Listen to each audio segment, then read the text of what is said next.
There are many new improvements, dramatic enhancements, and new additions that didn't exist under the former Liberal government's version in 2015. Children will be returning to school learning the Doug Ford Kathleen Wynne sex ed curriculum. Nothing has been repealed. Doug Ford lied. New school year, new sex ed curriculum. Ontario's Conservative government rolls out its revamped plan, leaving critics asking, what has really changed?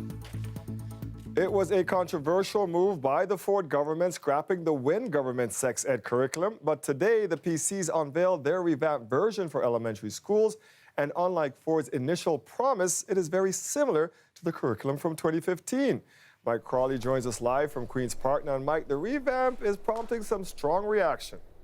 Yes, Dwight, and some of that reaction is surprise. The PCs appear to be backing away from their pledge to repeal the sex ed curriculum, and that is exposing a rift among the social conservatives who helped propel Doug Ford to power. Sex ed has generated controversy in Ontario for years, with protests like this against the Wynne government's curriculum. We're going to repeal the sex ed curriculum. I believe it starts at home. Then Doug Ford became premier on a promise to scrap what Kathleen Wynne had put in place. So the days of liberal ideology, indoctrinating our kids, they're done. 4, 6, 8, don't go back to 98. In response, tens of thousands of Ontario students walked out of class. Now the Ford government is unveiling its new sex ed curriculum, and it scraps almost nothing from the Wynne version. Well, we've dramatically enhanced it. We have made it more age appropriate. We've allowed parents to have a say. We've added new elements that did not exist. I think this is a wholesale improvement of that product. Some of the key changes: gender identity will be covered in grade 8. It was introduced in grade 6 in the previous curriculum. Sexual orientation will be covered in grade 5. That's a year earlier than before. Young people are identifying earlier that they are from the LGBTQ community, and I want them to know, irrespective of their orientation or their identity or their heritage or faith, that they deserve the respect that every child, the human dignity that every child in the classroom ought to have. Let's face it, this curriculum is largely unchanged from the 2015 version. The NDP's education critic says the students of Ontario lost a year of sex ed because of Ford. And for what? So he could show off to social conservatives at the expense of our kids? Support from social conservatives gave Ford the edge he needed to win the PC leadership race. Now one of them is livid.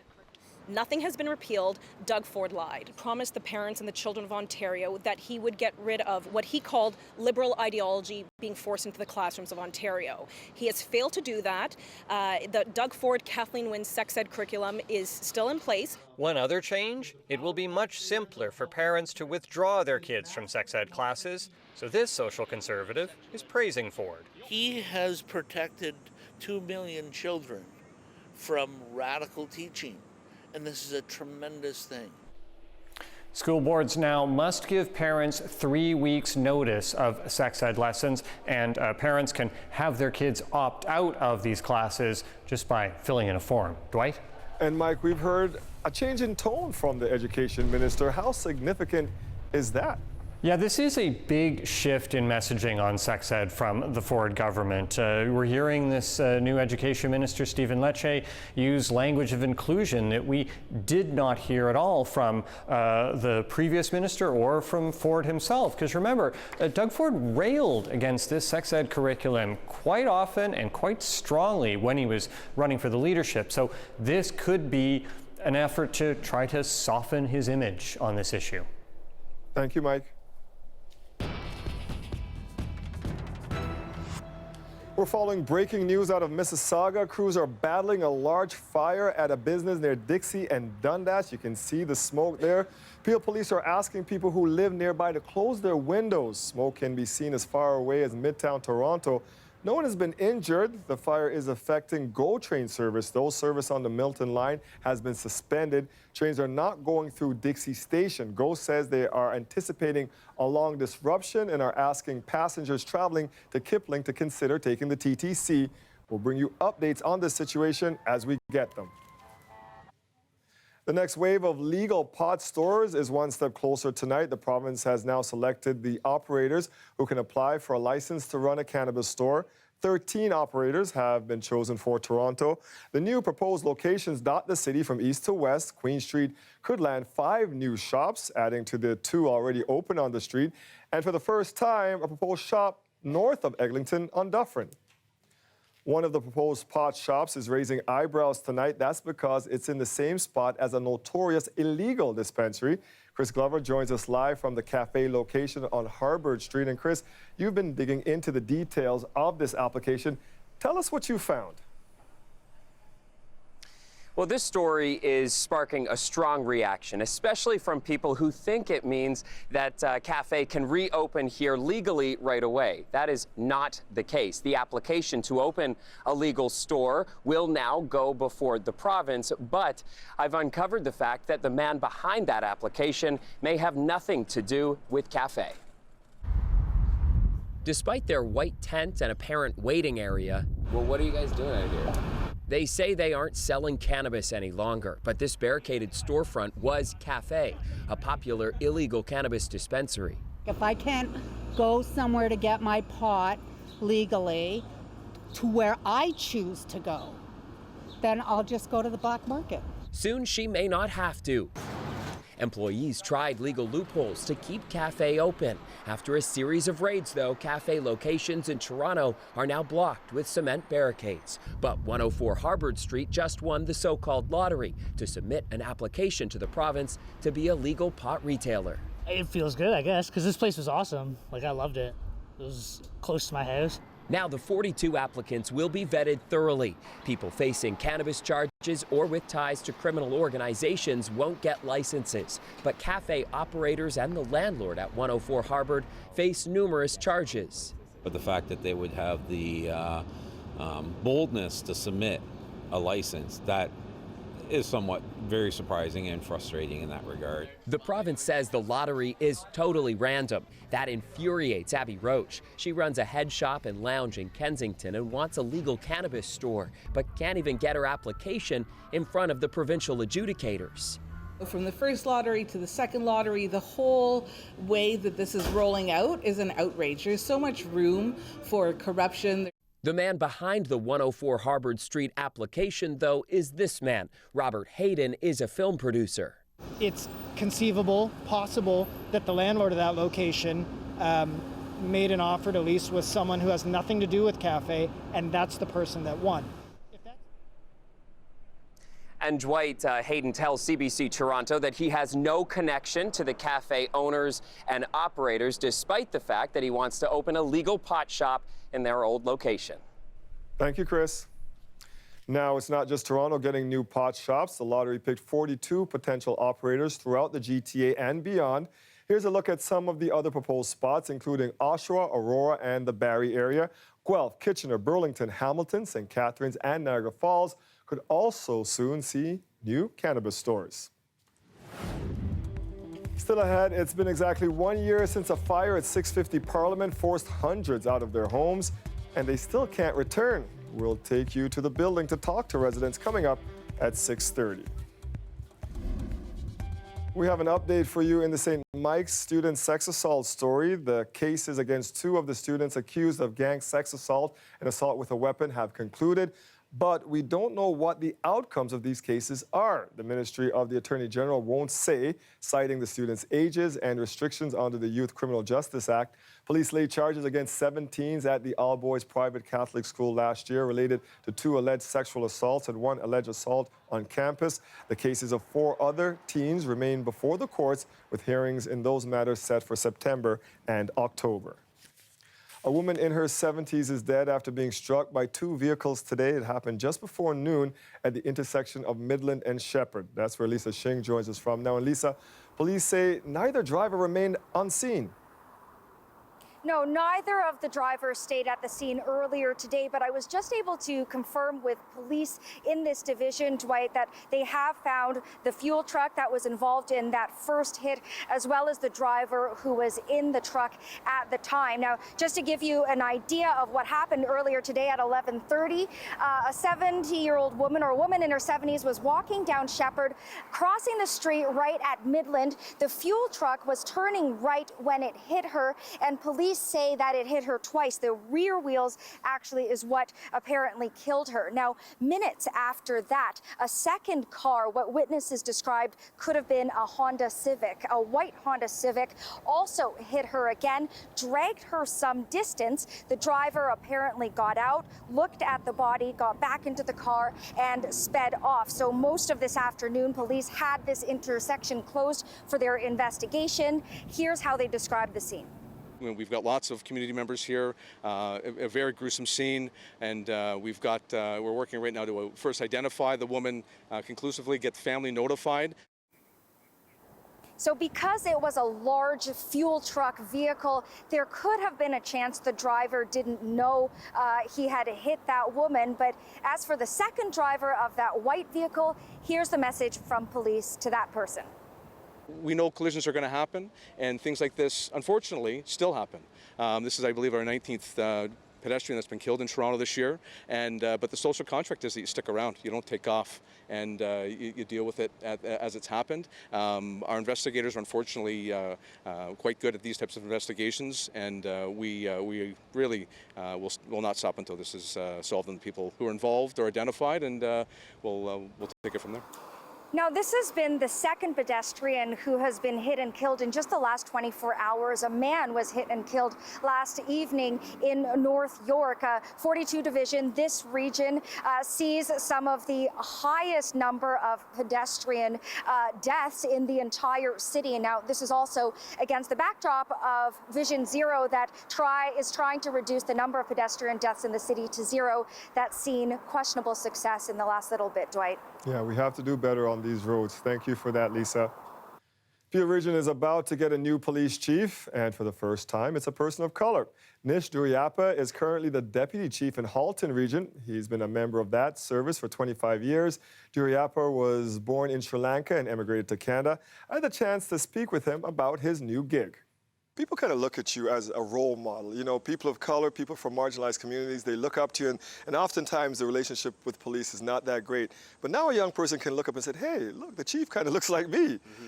How important is that part of the role modeling and the outreach to diverse communities? Because it is going to be part of your job when you get out there. Yeah, absolutely. I think, you know, one of the key elements to this is that we are challenged with complex times, and we can't do things the way we've done before. And I think the moment you say, you know, we need to continue to change, is a mindset that allows us to be flexible. And if you can't be flexible with the community, with the needs of different communities, whether they be LGBT, the diverse communities, cultural faith, then, you know, we are stuck in ways of the past. We will have more with the soon-to-be chief of Peel Police tomorrow night here on CBC Toronto News at 6.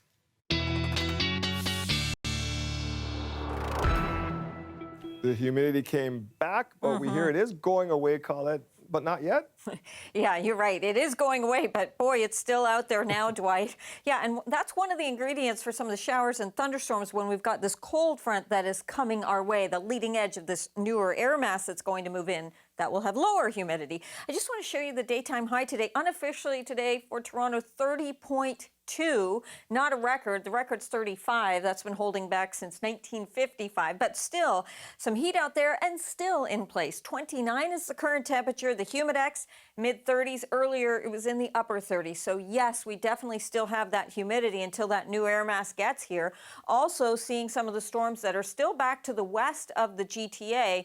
But I want to show you some of these are really packing a punch, especially just coming into the north and to the east of Sarnia here, coming in off the shores from Lake Huron. And because of that and some of these lightning strikes you're seeing here, we're looking at the chance that we're going to have some of this weather coming through later on this evening. But we are also talking about some watches and warnings in southern Ontario, not for the GTA, but just know that they're back here towards southwestern Ontario and around Goderich area. A warning, severe thunderstorm warning is in place there. The areas in yellow, a watch. So there's still the conditions ripe to see some of these storms developing, but they'll be making their way towards us. And that's why as we get towards about 8 o'clock, we could see some of these stray showers and in some cases some heavier downpours kind of coming through. By midnight, though, passing on by us, and then we get into that clearing trend, and that's when everything changes. It's a game changer. Those winds west to northwesterly, and that cooler air moves in. So overnight tonight, clearing eventually 16, and then 24 after 30 today, 24, the high tomorrow, Dwight. Thanks, Colette. You're welcome. Brampton's new integrity commissioner is defending her past comments on Patrick Brown. Muniza Sheikh was appointed to the job last month. It came after the city's last integrity commissioner resigned due to his past relationship with the mayor. Nick Bover has been looking into this and joins us live with more now. Nick, what are the allegations here? Well, Dwight, these allegations of a relationship of some kind between the Integrity Commissioner and Patrick Brown originate in a few places. One of them is actually right here on CBC TV. So Muniza Sheikh has been a frequent panelist over the years on various programs. She's a labor lawyer by trade, so most recently she's been talking a lot about sexual misconduct allegations. Last January, here on CBC TV, she discussed the Patrick Brown scandal, where she had this to say about the former PC leader. Patrick Brown, I think, did a lot about in terms of transforming the provincial Conservative Party, definitely making it more of a moderate platform and attracting a lot of individuals from different ethnic backgrounds and a lot of women. So I find it to be extremely disheartening. So today, the Globe and Mail resurfaced those comments and a few photos from Sheikh's social media accounts. And she has a lot of pictures on there with all kinds of different politicians, but there are multiple posts that show Sheikh and Brown together at various events, in addition to Jagmeet Singh, as we see there. And all of that now is leading to questions about her ability to perform her new job. She's going to be expected to conduct investigations into Patrick Brown and Brampton City Council. There are concerns that from the public's perspective, she might not be the best person to do that given her past comments and some of these photos that we're seeing. In an interview today, I put that to her and she insisted it won't affect her responsibilities. My professional obligations always come first. And that is never going to change. And so do I have some personal relationship with Patrick Brown? Absolutely not. Any event that I have ever seen him at socially has been, it's one of these community building events. Now, are there any plans then, Nick, to review her appointment? So at the moment, there are not. There are some advocacy groups who are calling for her to step aside. That's what Brampton's last integrity commissioner voluntarily did. Guy Giorno, because of his previous relationship with Mayor Patrick Brown. Sheikh says there's no reason that she can't continue and do her job. In a statement to us, Patrick Brown's office said the same thing. A spokesperson wrote, Mayor Brown only knows Miss Sheikh in passing, and she was unanimously selected by Brampton City Council as the most accomplished candidate. So for now, Dwight, there are no plans to review her appointment. Thank you, Nick. I'm definitely very excited. A little bit nervous too. It's definitely a highlight, I'd say, in my golfing career. A highlight for sure. This young Canadian golfer is making history at just 12 years old. We'll bring you her incredible story after the break. The weather update is brought to you by Train Extreme Conditions Testing. It's hard to stop a train, really hard. Train, the most reliable heating and cooling brand.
How did you spend your summers when you were 12 years old?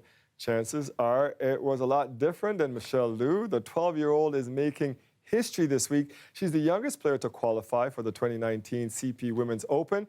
So how does it feel to be up against people twice her age? Artie Pole spoke to Michelle ahead of her first round. Nice swing. The form, the drive, the focus. It's all part of the winning recipe that makes Vancouver native Michelle Liu no ordinary 8th grader. Lined up on the range with people who in some cases are twice her age. Liu makes her debut at Canada's National Women's Golf Tournament in Ontario on Thursday. I'm definitely very excited. A little bit nervous too. It's definitely a highlight, I'd say, in my golfing career. A short career so far, but an impressive one. Already she's won 2 junior world championships. It all started when she was just 6. The putting prodigy went to a golf camp with her older sister. I mean, at 6, I don't really remember it like that much, but I'd say that I definitely thought it was very interesting because there was a ball, there was a club. And here's Michelle at age 7, swinging like a pro. Her coach has been training her from the start. Constantly tell her that she is amazing. There's something special about Michelle. She's very strong-willed. If she has a bad shot, she can leave it alone and move on to the next shot. Another Canadian Michelle has been following closely, the defending champ for this tournament, Brooke Henderson. She qualified for the Canadian Open when she was just 14 back in 2012. This is the first time in the tournament's 47-year history that there's been a 12-year-old on the course. And her coach says he is seeing a lot of interest from a younger generation. And from more diverse communities. The demographic is changing. People that come here from Asia know that you have to work really hard to rise up and be something or someone in that society. And that work ethic is carried over here into golf. For Thursday's first round, Michelle will have an international audience. Her grandma will come from China, and her dad will come, and her best friend. And while they remain focused on Michelle, the extraordinary 12-year-old will keep her eye on the ball. Artie Pole, CBC News, Aurora, Ontario. Year ago today, this building was up in flames, a fire on every single floor. Today, residents are still displaced. I'm Angelina King at 650 Parliament Street. I'll have more on where the work is at 1 year later, and we'll hear from residents. That's coming up.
It was all full smoke, very, you can see almost anything. When we looked down the hallway, the smoke was all black, so we couldn't really see much further down. I scared because, and bad smelling and totally dark. This is what it looked like 1 year ago tonight as fire tore through 650 Parliament. Smoke billowed from some of the units, forcing frightened residents onto their balconies. The fire destroyed the electrical system, causing tens of millions of dollars in damage. It also forced 1,500 people to find other places to live. Those residents still not able to return tonight. Many are gathering at the high-rise for a vigil marking the 1-year anniversary. Angelina King joins us live from 650 Parliament. And Angelina, we're also learning more about the cause of the fire. Yeah, exactly. So we do know now that it is because of an electrical issue. We're expecting more details to be released about that in a report soon, could be this week, including the exact cause. But a fire investigator we spoke with described it as catastrophic. Now, he explained it this way. He said that every single wire in this building heated up, similar to how you would see the wires heat up in a toaster. And because of that, anything combustible was able to ignite. Now, I spoke with the deputy fire chief today, who says that this was one of the biggest and most complicated fires the city has seen in years. He said that there was a fire on every single floor. There's 22 stories in this building. He really commended the work of the more than 60 firefighters who were on scene that day, saying they had extremely difficult circumstances to work under, all while ensuring all 1,500 residents were escorted out of the building safely. My 24 years, I have never seen an entire electrical system within a building internally compromised and candidly destroyed. And so the challenge that posed for us that day was when we thought we had one fire out in one area of the building, another fire was starting in another area of the building. And that is why we needed so many firefighters that day. He says that nobody was taken to hospital, nobody was even hurt, but says a big part of this is really how resilient the residents are. In the last year, they've been dealing with so much uncertainty, so much instability, many of them bouncing from community shelters to hotels, living with friends and family. Some of them haven't even been able to gather all of their belongings yet. And the date for them to return home has been pushed back multiple times. Right now, they're being told that that is in November, but I spoke with a resident today who says he's not holding his breath. It's been chaotic. I mean, I moved around 7 times, so it was definitely difficult for me. And you've kind of made peace with it to a certain degree, but it's still been a rough year.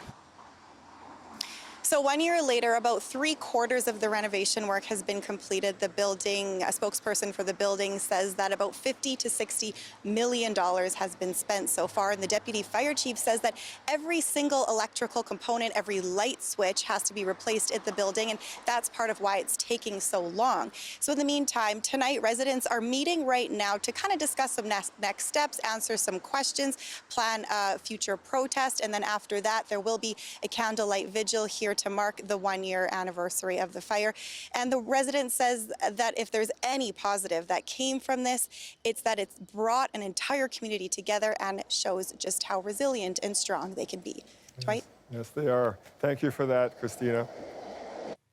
Sorry, that was Angelina King. Now, the RCMP confirms weapons were seized at the home of a Canadian military reservist accused of recruiting for a neo-Nazi terrorist group.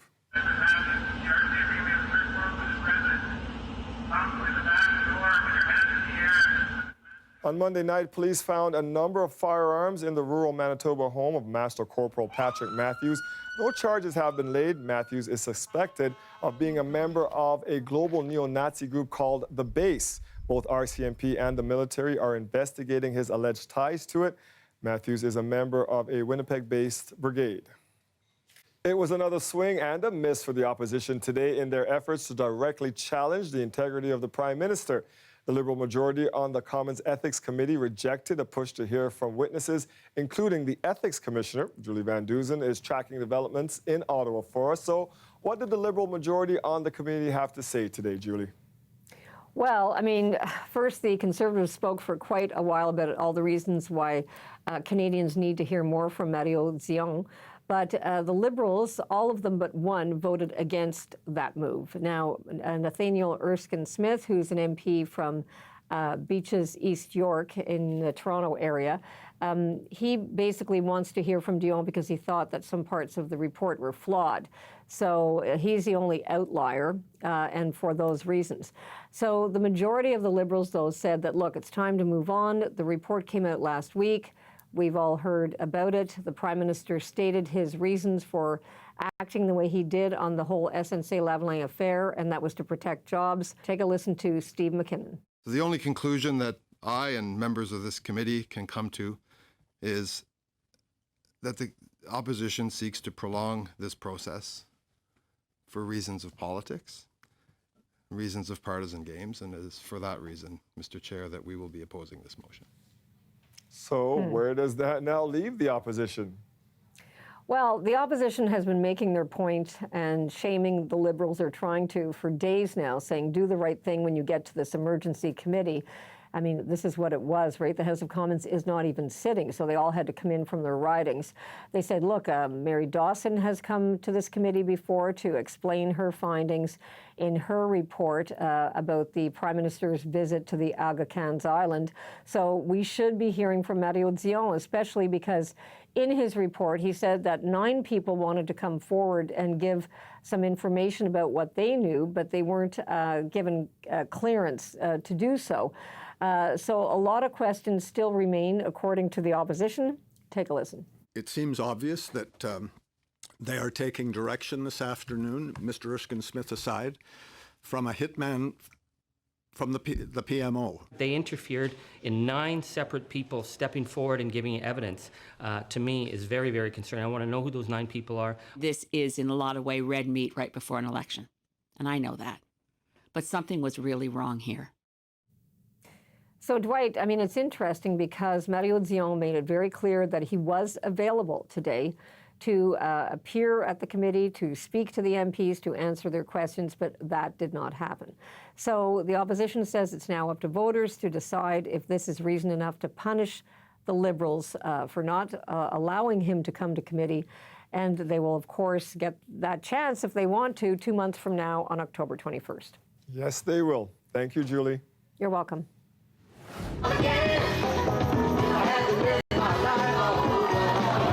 We truly believe that everyone in this world has a hidden talent within them. Everyone has some amazing abilities, but we just need to take the time to find it and discover it. They are becoming the talk of the X. The story behind this dance troupe coming up a little later in the show.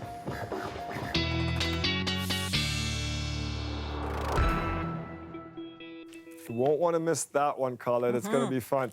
All right, weather, fun. Can we use those, juxtapose those 2 words for this forecast? No? It's going to get fun. Let's put it that way, right? You know, right now we have the ingredients that there is some active weather, at least in parts of southern Ontario. But what becomes a little bit more enticing is once we get through this, and I mean by later on this evening, we are going to be into a weather pattern that's completely different. And it will be fun because we're going to have a string of days with dry conditions and sunshine, and a little cooler and more comfortable for those of you who don't like this humidity. That humidity, though, is what's fueling some of these storms that we're seeing. In the areas that are in red, that's where we have the severe thunderstorm warning. So from Goderich and then southward, and yes, some of these are pushing through the London area right now, although not the warning is just back towards the west here. But you can see here all the lightning strikes on the radar and that line that's kind of tracking eastward. Also some activity just to the northwest of the GTA. And all of this, because it is moving in this direction, it does mean a little later on this evening, not everyone is going to experience some wet conditions, but there's a good shot that we're going to see some of these holding together enough that we're going to get some downpours and, yes, even a rumble of some thunder coming through. Some of this coming around likely towards Mississauga, through that area, Oakville, over towards Hamilton as well, and then a little bit pushing towards the north too. So in between, you may stay dry. 29 degrees, that is the current temperature, though we got up to 30, unofficially 30.2 for the high today. Our humidex still in the mid-30s. All of that is going to be changing significantly. So into these evening hours, we still have to deal with these scattered showers and storms, but by about midnight, it will have cleared off. And then after that, the clouds will follow as well. We're going to see those winds towards the west to northwest. That's ushering in this new air mass that's going to feel so different.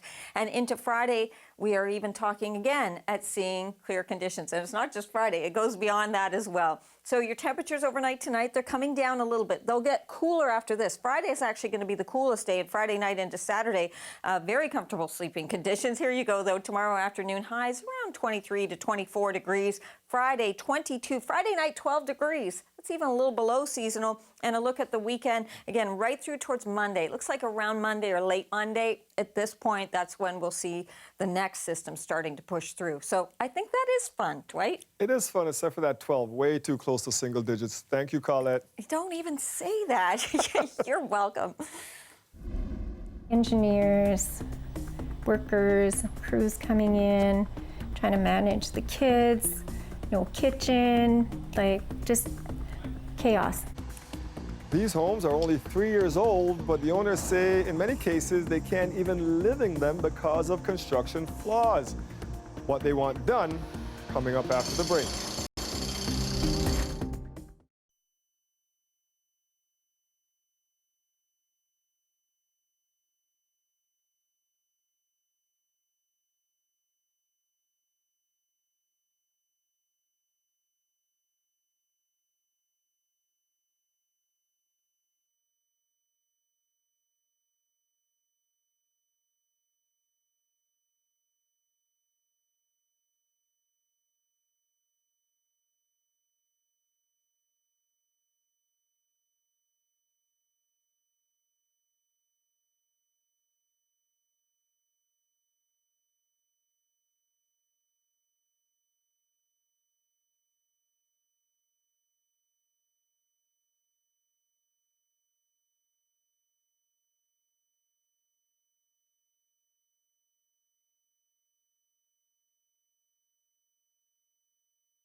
Whether it's a dance battle on the streets or on stage at the C&E, B-boys know how to put on a show.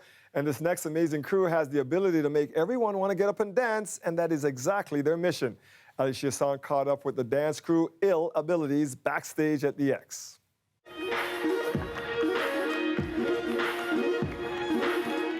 The word ill, which literally means sick, and hip-hop means amazing and incredible. So Ill Abilities is all about amazing and incredible abilities.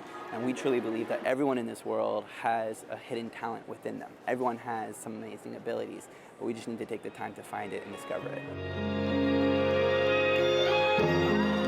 I've been dancing and competing at a high level from 2004 up until 2009. Throughout my journeys and different competitions, I had met these dancers in different moments, and stayed in touch with them, and I was like, yo, do you guys want to form a crew? And in 2007, we officially formed Ill Abilities.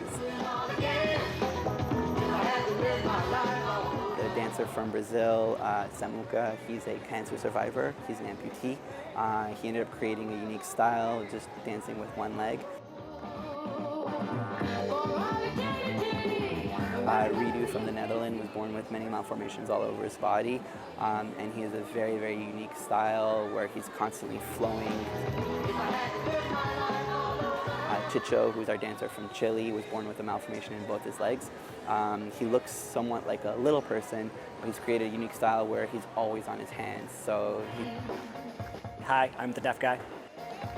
His name is Cujo. He does not hear the music at all, and he actually created a dance style by watching the audience clapping their hands or bobbing their head to the beat.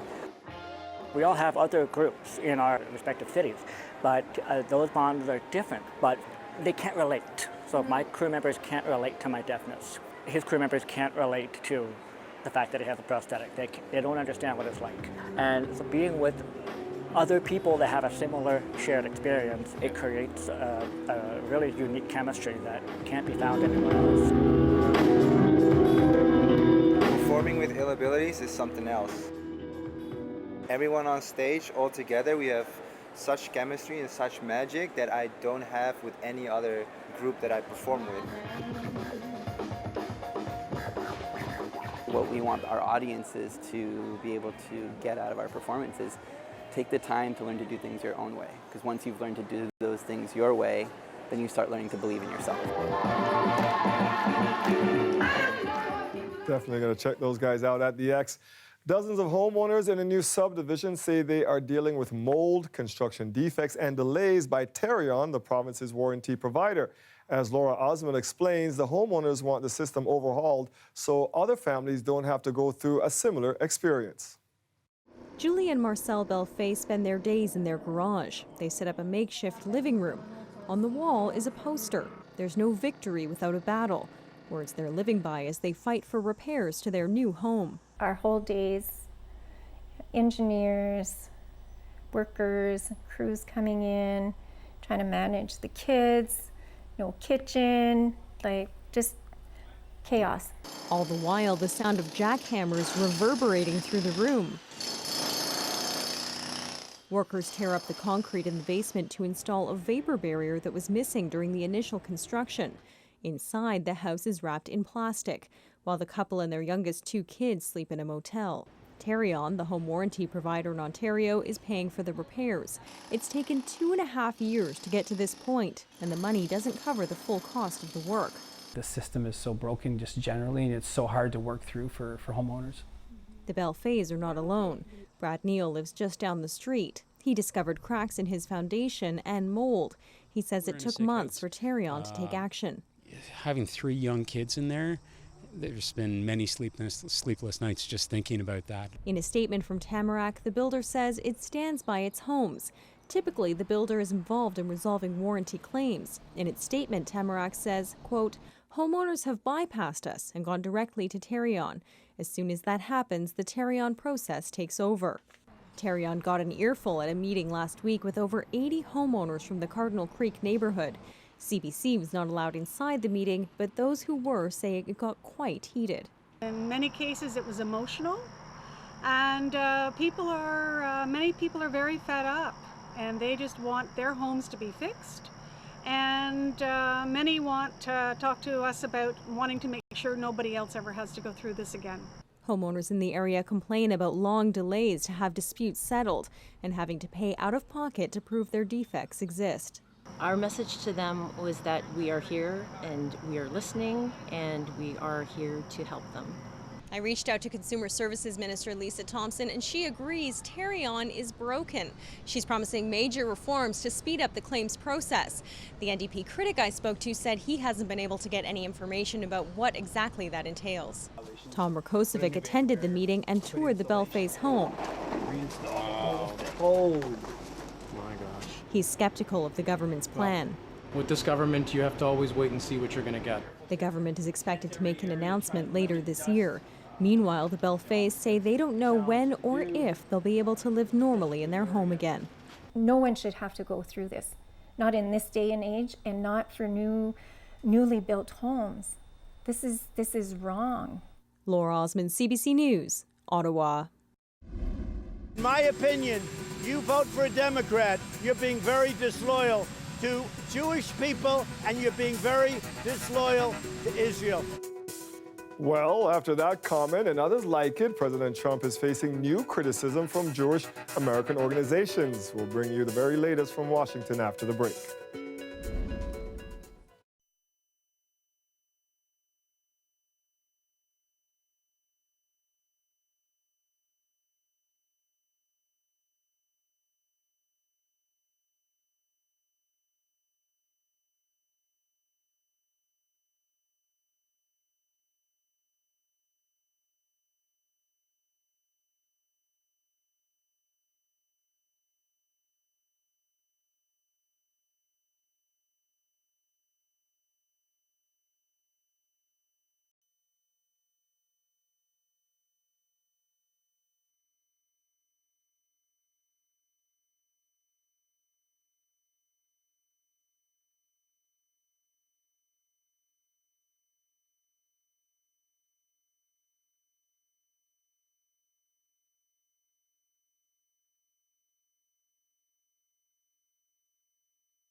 An update now on that enormous fire currently on the go in Mississauga. Crews are still on scene near Dixie and Dundas, but Peel police say it appears to be somewhat under control now. People who live nearby are still being told to keep their windows closed. At one point, smoke could be seen as far away as Midtown Toronto. No injuries reported. The fire is affecting GO train service. Service on the Milton line has been suspended. Metrolink says they are mobilizing as many buses as they can to Kipling Station. Buses will start running from Union to Milton starting at 7:30. This has been a record year for wildfires in Brazil. Now the president of the country is suggesting that NGOs could be to blame. He claims they want to bring shame on his government because of funding cuts. As of Tuesday, Brazil has recorded more than 74,000 wildfires, mostly in the Amazon basin. That's an 84% jump from the same period last year. Video taken Saturday shows smoke filling the sky as fire burns near the airport in Porto Velho. The Amazon is home to the world's largest tropical forest. President Bolsonaro is at odds with environmental groups over his vows to develop the region. U.S. President Donald Trump has canceled his trip to Denmark. The move follows Denmark's rejection of Trump's suggestion that the U.S. should buy Greenland. It was called absurd, and the Danish Prime Minister sees the cancellation as a missed opportunity. I had been looking forward to the visit. Our preparations were well underway. It was an opportunity, I think, to celebrate Denmark's close relationship to U.S. and who remains one of Denmark's closest allies. I was looking forward. Despite being surprised, the Prime Minister says Trump's decision to call off his trip won't affect their partnership. But other Danish leaders have been vocal in their frustration, saying Denmark should consider fellow European countries as closer allies. Greenland, an autonomous Danish territory, has been gaining attention because of its strategic location and natural resources. Earlier today, Trump stepped back from his purchase suggestion, saying it was just an idea. And Trump has triggered another round of condemnation. This time, it's over questioning the loyalty of Jewish Americans who vote for the Democratic Party. There has been stern reaction from the Democrats and from some in the Jewish community. Ellen Morrow now with more from Washington. Mr. President. President Trump was asked today what he meant yesterday when he said Jewish Americans who vote for the Democratic Party would be showing great disloyalty. Any Jewish people that vote for a Democrat, I think it shows either a total lack of knowledge or great disloyalty. That comment drew immediate criticism because while the president wasn't specific, it echoed the language of the anti-Semitic smear that accuses Jewish people of having a dual loyalty or more loyalty to Israel than their own countries. President Trump confirmed today that he was referring to having loyalty to Israel. The Democrats have gone very far away from Israel. In my opinion, you vote for a Democrat, you're being very disloyal to Jewish people, and you're being very disloyal to Israel. Now, as I've said, there's been a lot of criticism of the president accusing Jews who vote for the Democrats of disloyalty to Israel. The American Jewish Committee tweeted that American Jews, like all Americans, have a range of political views. Referring to the president, it says, your assessment of their knowledge, loyalty based on their party preference is divisive, disrespectful, and unwelcome. Please stop. The Anti-Defamation League as well pointed out that charges of disloyalty have been used to attack Jewish people in the past and said that Jewish people were being used as a political football. We also heard from Democratic presidential hopeful Senator Bernie Sanders. Let me say this to the president. I am a proud Jewish person.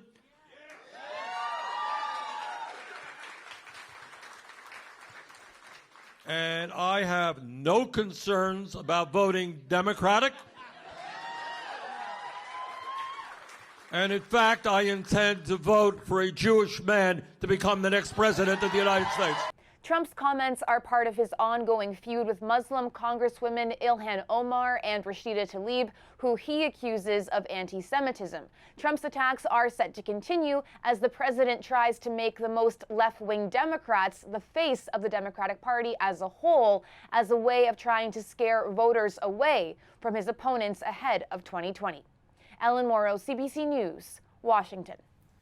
Canada is getting a long-awaited 47th national park.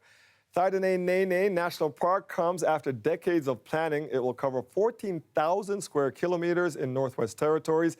Adjacent to that is another 12,000 square kilometers of territorially protected area and a wildlife conservation area. The final arrangements will be signed off at a community event later today. Thaidene means land of the ancestors. Decisions on the area will be made jointly by the federal and territorial governments, as well as the Lutsa Kaidene First Nation. Just beautiful. Stay with us. We'll be right back.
Okay, so nature can be unpredictable, and bears, they are wild animals, as one woman in Alberta was quick to realize over the weekend. Margie Whitehead was watering plants in her greenhouse when she, along with her 2 dogs, came across 3 grizzlies. Hello?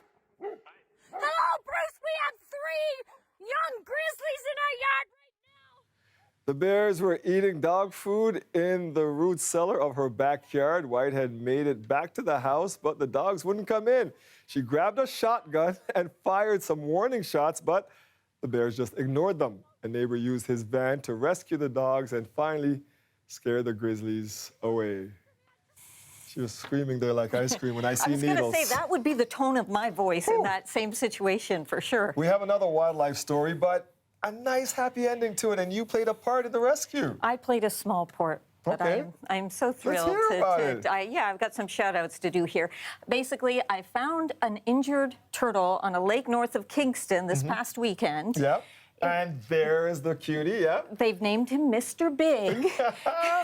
The problem was he was so large and it was getting dark that night. I couldn't help him that night. Yeah. So the next morning I went back, tried to retrieve him, still couldn't do it. He's too big. So enter the folks from Turtles Kingston and Mabin there, who was a savior. Her and her husband drove from Odessa to north of Kingston. Some of you I know where this is. Yes. They got him and took him to Sandy Pines Wildlife Center in Napanee, and that's Lee there, and also Sue there, who And looks how old after is that these turtle creatures. they said about? Well, there's conflicting reports, but it's a snapping turtle. Part of the reason I didn't want to dive in there and try even harder than we were, and they live to about 47. But this guy's an older guy, and you guys they named saved him him. Mr. Big. He's going to be on antibiotics for about 30 days, and they'll take care of him there at the Wildlife Center, and then he's going to get released back into the wild. And they are a said, special concern. If not for her and that wildlife center, he would have died a slow, painful death. Yes, because they're cold-blooded. Good news to end the show He's going to be tonight. okay. Thanks, Colette, turtle rescuer.